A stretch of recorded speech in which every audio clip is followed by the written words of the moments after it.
E hoje eu quero continuar ministrando sobre isso, sobre destravar o seu destino e mais do que isso, sobre você destravar o destino de outras pessoas. Põe a mão no teu peito e diga: eu posso destravar o destino de alguém. Amém. Existe uma história interessante na Bíblia, está em Marcos capítulo 15, diz assim: e os soldados o levaram dentro da sala, que é a da audiência, e convocaram toda a corte. Vestiram-no de púrpura, tecendo uma coroa de espinhos, lhe a puseram na cabeça, e começaram a saudá-lo, dizendo: salve, Rei dos Judeus. E feriram-no na cabeça com uma cana, e cuspiram nele, e postos de joelho, o adoraram. E havendo-o escarnecido, despiram-lhe a púrpura. E o vestiram com seus próprios vestidos, e o levaram para fora, a fim de crucificá-lo. E constrangeram um certo homem chamado Simão Cirineu. Ele era pai de Alexandre e de Rufo, que por ali passava, vindo do campo, a que levasse a cruz. E levaram-no ao lugar do Gólgota, que se traduz por lugar da caveira. Você conhece essa história, quando crucificaram Jesus. Eu já contei essa história uma vez aqui na igreja, há muitos anos atrás. Mas hoje eu quero que você entenda o quanto ela é poderosa. Logo depois que terminou a ceia, e era o tempo da Páscoa, então judeus do mundo inteiro vinham a Jerusalém para celebrar a Páscoa em Jerusalém. Isso era um costume. Logo depois de celebrar a Páscoa, Jesus sai para orar no Monte das Oliveiras. E lá, Judas o trai, soldados prendem ele, levam ele para o interrogatório. Chegando na prisão, eles batem em Jesus, colocam uma coroa de espinho na cabeça dele. Você conhece a história. E quando saem, havia uma cruz preparada para ele, para crucificá-lo. Colocam essa cruz sobre ele, mas lembra que as suas costas tinham levado açoites, estavam toda rasgada. Sua cabeça tinha uma coroa de espinhos e estava tudo sangrando. Ele tinha levado um ferimento, porque bateram na cabeça dele e deram um murro, quebraram o seu nariz. E ele estava todo fraco, sem dormir, sem comer, e ele sai carregando aquela cruz extremamente pesada, por onde você já ouviu falar, dentro da cidade de Jerusalém, na Via Dolorosa. Em um dado momento ele cai, porque ele estava fraco e a cruz era pesada. Ali estavam cheios de judeus, de romanos, e os soldados não podiam pedir aos judeus para carregar a cruz, porque era abominável isso aos judeus. E também eles não podiam pedir aos romanos, porque cidadãos romanos eram considerados de uma classe superior, e eles não poderiam se humilhar àquilo. Mas vem entrando um homem com 2 filhos, Alexandre e Rufo. E esse homem chamado Simão, ele estava vindo de Cirene, por isso era chamado de Simão, o Cirineu. Cirene fica no norte da África, na região que hoje é a Líbia. Então você imagina que essa era uma viagem de aproximadamente 2 meses. Talvez Simão já tinha feito aquilo antes, eu não sei. Talvez era a primeira vez. Talvez ele já tinha feito isso antes, mas nunca tinha levado os filhos, e aquela era a primeira vez com os filhos. a Bíblia não descreve essa história. Mas uma coisa se sabe: Simão sai do norte da África, próximo ao Egito, pega um navio, atravessa o Estreito de Gibraltar, e ele começa a entrar e vai caminhando, cavalo, camelo, carroça, a Bíblia não diz, mas uma viagem longa com seus filhos. Você imagina que quando Simão sai de Cirene, Jesus ainda está pregando na Galileia. Jesus ainda não tinha nem curado aquela mulher com fluxo de sangue. Ninguém nem imaginava que Jesus ia ser crucificado. E aquele homem sai, caminhando com seus 2 filhos. Um pouco de cavalo, um pouco de carroça, um pouco a pé, um pouco andando, sei lá. Mas quando ele vai se aproximando de Jerusalém, existe um tumulto. Mas era a Páscoa. Só que quando ele entra na cidade, existia um homem ensanguentado, carregando uma cruz. E os soldados, como não podia pedir aos judeus e nem aos romanos para carregar, e Jesus tinha caído porque estava muito machucado, aquele homem do norte da África, visivelmente pelas suas roupas, turbantes, pelo seu biotipo, ele não era nem judeu e nem romano, era simples, era só olhar para ele. Era uma roupa diferente, um biotipo diferente. E os soldados dizem: você carrega a cruz dele. Como ele era um estrangeiro, ele não tinha o que discutir. Agora imagina, eu não sei se seus filhos eram adolescentes, ou jovens, ou adulto, criança não era, porque ele não ia levar criança numa viagem tão longa, mas talvez, que era hábito dos judeus, aos 12 anos, o bar mitzvah, que é a passagem que os judeus fazem, talvez esses garotos eram adolescentes, ou no máximo jovens. Imagina o susto, você entrando, uma multidão gritando, e um homem ensanguentado cai no chão, e o soldado diz para o pai dele: carrega essa cruz, e uma cruz pesada. Simão coloca no ombro, e sai carregando, e vai para o Gólgota, vai para o Monte da Caveira. É só isso que a Bíblia conta, e não conta mais nada, não fala mais nada. Mas imagina, e não precisa ser muito inteligente, para saber que, passado algum tempo, um dia, uma semana, um mês, eu não sei, Simão e os seus filhos voltam para Cirene. Lógico, eles não eram de Jerusalém, então eles voltam para casa. A mulher não estava, e geralmente não se viajava numa viagem dessa com a esposa, porque era perigoso. Quando ele volta para sua casa, eles tinham uma história para contar, diferente, não só da Páscoa, mas de um homem que morreu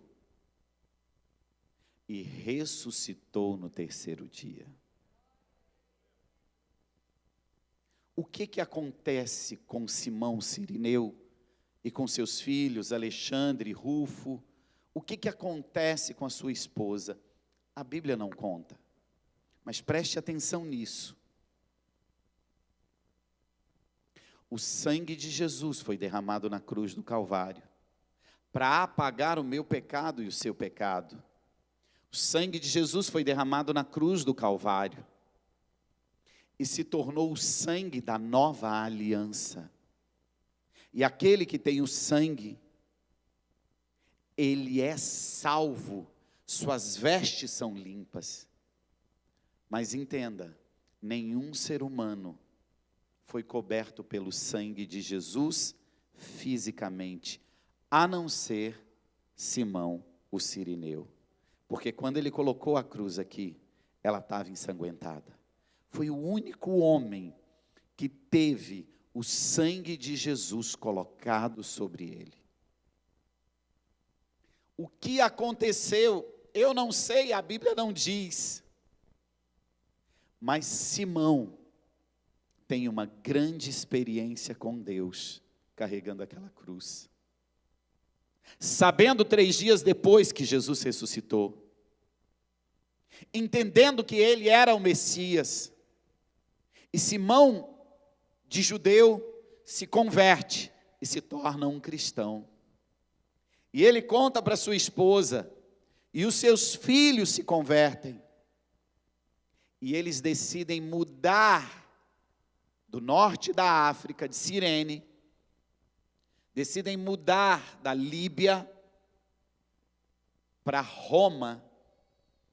E eles vão para Roma para ajudar a pregar o Evangelho. Mas antes de ir para Roma, eles passaram um período em Israel, pregando o Evangelho. Eles se converteram. Pastor, como o senhor sabe disso, que o senhor disse que na Bíblia não conta nada. Preste atenção. Um rapaz se converte. E esse rapaz começa a pregar o Evangelho. E esse rapaz muda para Roma. E um dia, ele escreve uma carta. Romanos capítulo 16, versículo 13. E ele termina essa carta escrevendo assim: saudai a Rufo, eleito pelo Senhor, e igualmente a sua mãe, que também tem sido mãe para mim. Esse rapaz se chama Paulo. Para entender. Simão tem uma experiência com Deus e se converte, volta para sua casa, conta a sua família e diz: não podemos mais viver aqui, vamos para Israel. E voltam para Israel e junto com os discípulos pregam o Evangelho, começa a igreja. E a igreja se expande por toda a Ásia e pela Europa. Em algum momento, não sei como, porquê, mas essa família muda para Roma e vai ajudar a igreja. E lá Paulo escreve: cumprimento a Rufo, eleito pelo Senhor. Aquele garoto, Rufo, filho de Simão, o Cirineu, agora era um dos líderes da igreja. Ele cresceu, ele foi chamado por Deus, e ele diz: saude a Rufo e a sua mãe, que tem sido uma mãe para mim. Essa mulher que ficou lá no norte da África, Deus usa ela para discipular o maior apóstolo da graça, apóstolo Paulo. Vamos voltar à história um pouco? 2 meses antes, Rufo diz para a esposa: amor, então hoje é o dia que eu vou com os meninos para a igreja celebrar a Páscoa, lá em Jerusalém. Daqui 4 ou 5 meses eu estou de volta. E ela beija o marido e os filhos e ele sai. E Jesus está na Galileia pregando. Simão o Cirineu só não sabia.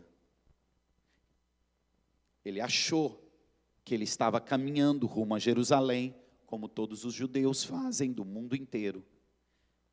Simão só não sabia que ele estava caminhando rumo ao seu destino. Guarde o que eu vou te dizer essa manhã. Talvez você pense que está vindo à igreja aos domingos, que está indo trabalhar segundas-feiras, que está voltando para sua casa ao entardecer. Talvez você ache que está fazendo coisas comuns, mas guarde o que eu vou te dizer.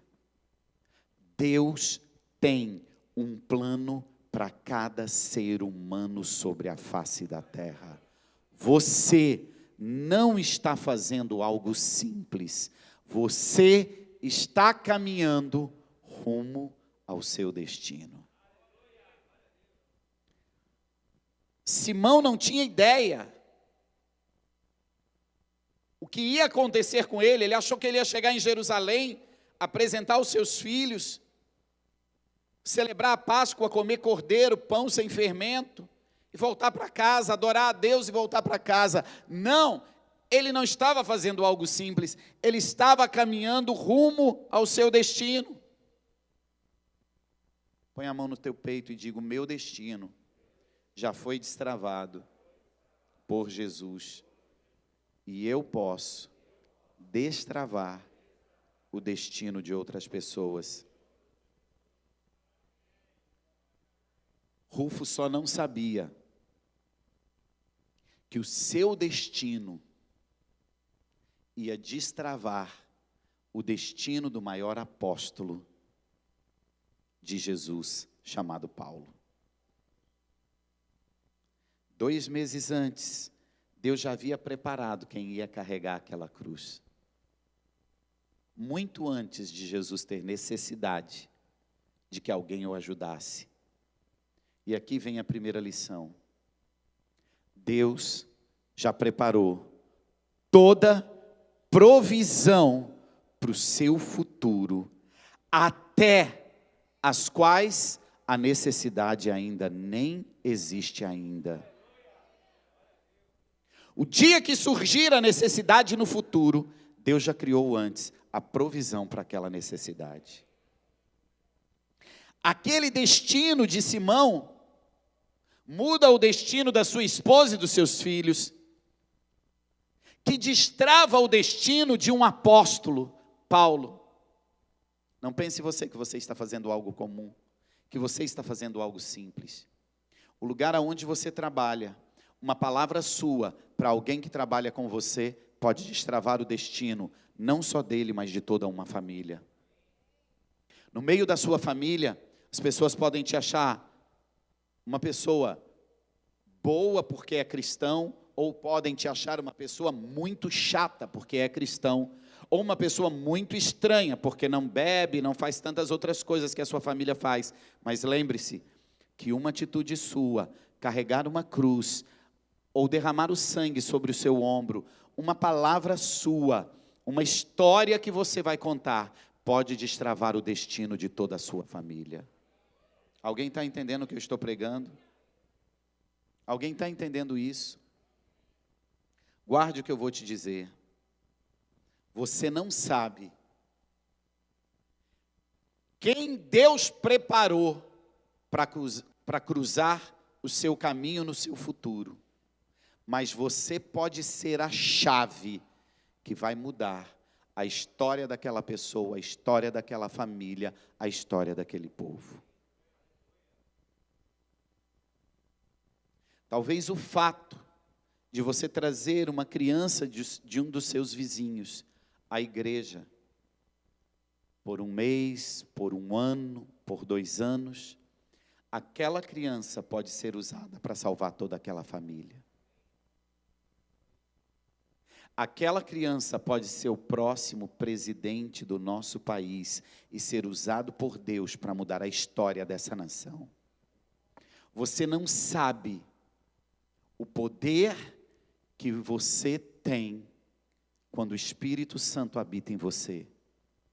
Você não só destrava o seu destino, mas você pode mudar a chave do destino de alguém. Está entendendo isso? Qual é o destino da sua família? Casar, separar, trabalhar, endividar, adoecer, morrer cedo? Qual é o destino da sua família? O destino da sua família já está traçado. Todos serão salvos e serão mais que vencedores. Ainda que ninguém sirva ao Senhor, você é a chave que destrava o destino da sua família. Meu Deus, alguém está entendendo isso? Põe a mão no teu peito aí, você que está em casa, diga: eu tenho o poder de mudar o destino de toda a minha casa. É uma decisão. Sua vida de oração, sua vida de buscar a Deus, sua vida de sabedoria, você é a chave para destravar o destino da sua família. Você é a chave para destravar o destino dos seus amigos. Você é a chave para destravar o destino das pessoas que cruzarem o seu caminho. Não pense que você está fazendo algo simples e comum.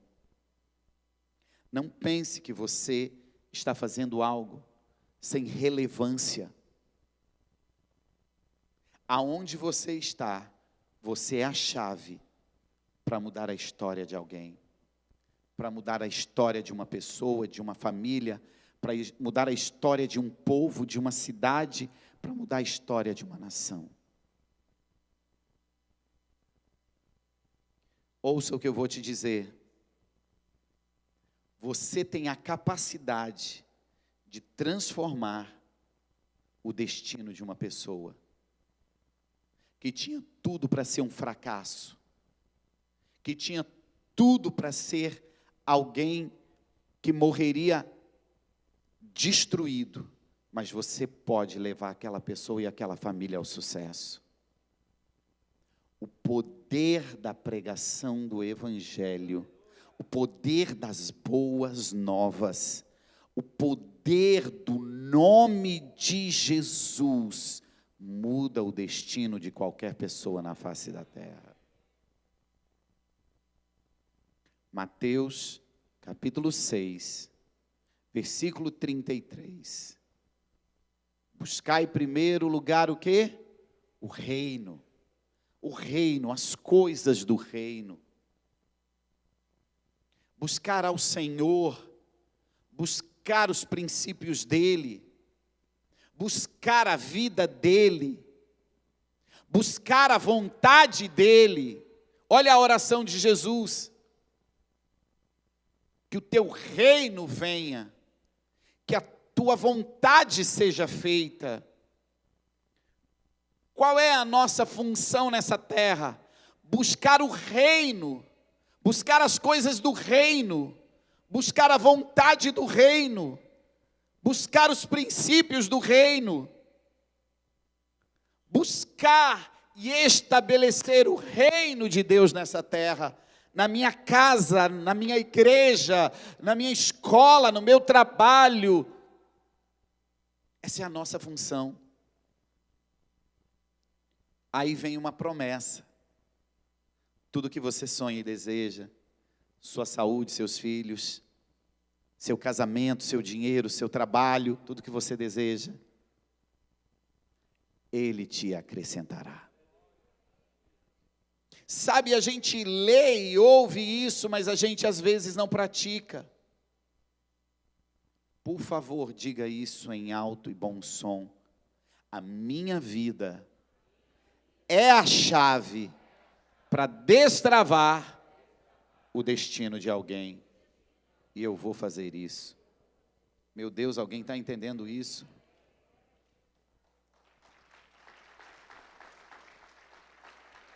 O que você tem feito para destravar o destino de alguém?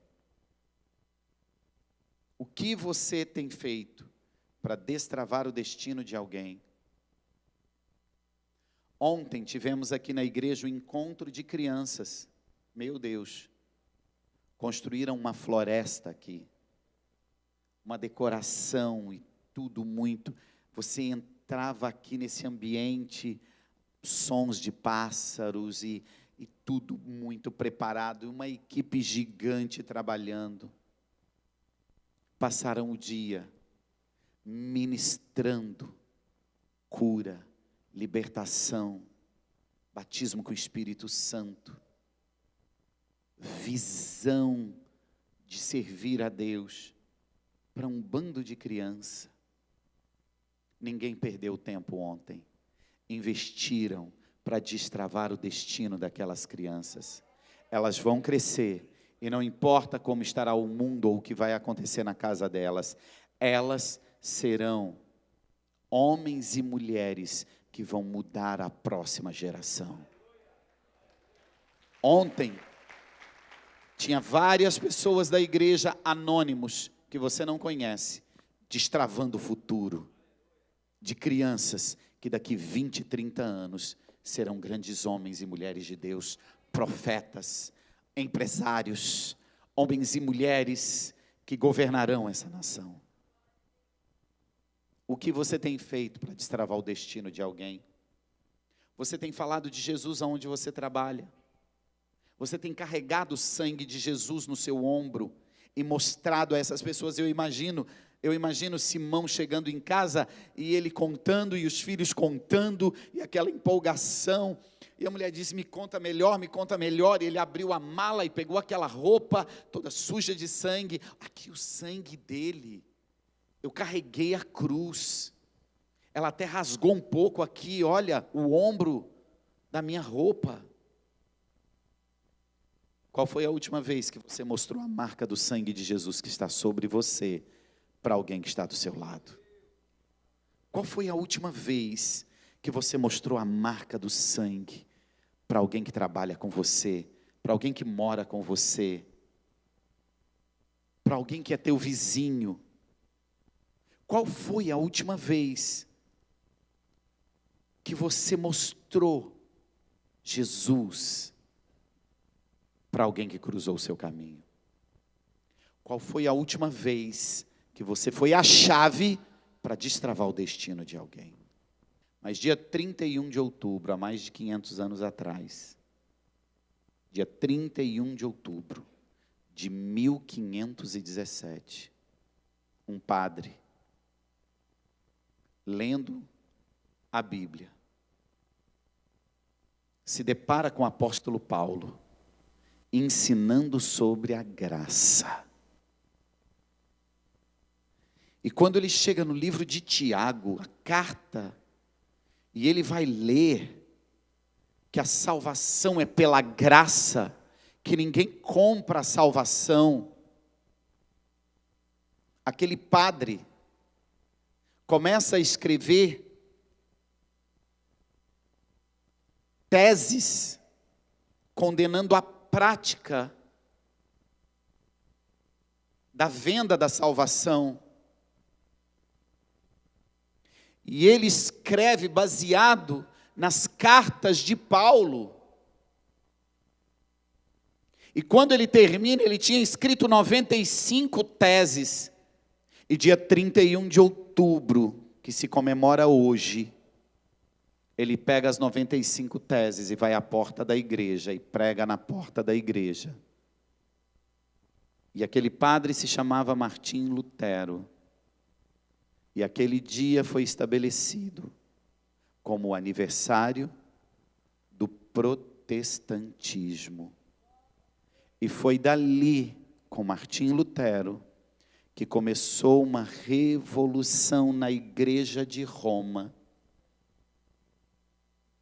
E essa revolução, hoje, existe uma igreja chamada protestantes ou evangélicos espalhados sobre a terra.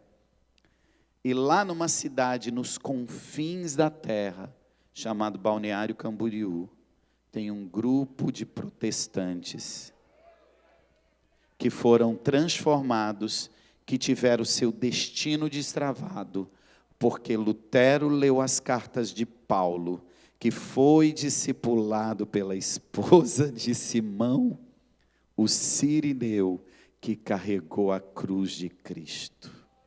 Você não tem ideia até onde a sua palavra pode chegar. Se coloca de pé, eu quero orar por você. Feche os seus olhos e diga: Espírito Santo, eu preciso de Ti. Eu sou a chave para destravar o destino de alguém. Eu não tenho ideia até onde a minha voz vai ecoar, mas eu sei que a minha voz, cheia do Espírito Santo, pode ir no meu futuro, há centenas de anos na frente, e mudar uma nação, e mudar o mundo. Eu sou responsável por destravar o destino de alguém, para que ele não morra eternamente, para que ele não vá ao inferno, mas para que ele seja cheio do Espírito Santo, para que ele seja salvo. Senhor, em nome de Jesus, me ajuda esta semana a destravar o destino de alguém, a anunciar as boas novas do Evangelho, a anunciar a graça de Deus, a mostrar o sangue de Jesus que está sobre o meu ombro, em nome de Jesus. Amém e amém. Não existe nada, não existe nada, não existe dinheiro, negócio, trabalho, não existe férias, esporte, não existe nada na face da terra mais importante do que pregar o Evangelho. Não tome a minha palavra como se eu tivesse feito uma crítica à Igreja Católica. Não foi isso que eu disse. Eu apenas estou dizendo que você é fruto de um padre que destravou o destino de milhões de pessoas para entender que a salvação é pela graça. E graças a Deus, a maior parte da Igreja Católica também entende isso. E muitos deles são salvos. Como muitos evangélicos vão para o inferno, porque só tem o título e não são salvos. Então aqui eu não estou julgando a salvação. Eu apenas estou dizendo que um padre destravou o seu futuro, o seu destino. Que foi destravado o destino dele pelas cartas de Paulo, que foi discipulado pela esposa de Simão, que carregou a cruz. Você carrega a cruz. Você carrega a cruz. Você tem o poder de destravar o destino de muitas pessoas. Você já saiu tantos domingos de manhã da igreja feliz, motivado, cheio de fé, dizendo: agora eu conquisto. Que hoje você saia na mesma motivação, dizendo: agora eu vou pregar o Evangelho e vou destravar o destino de alguém. Porque isso fará com que todas as coisas que você deseja virão sobre a sua vida. Amém.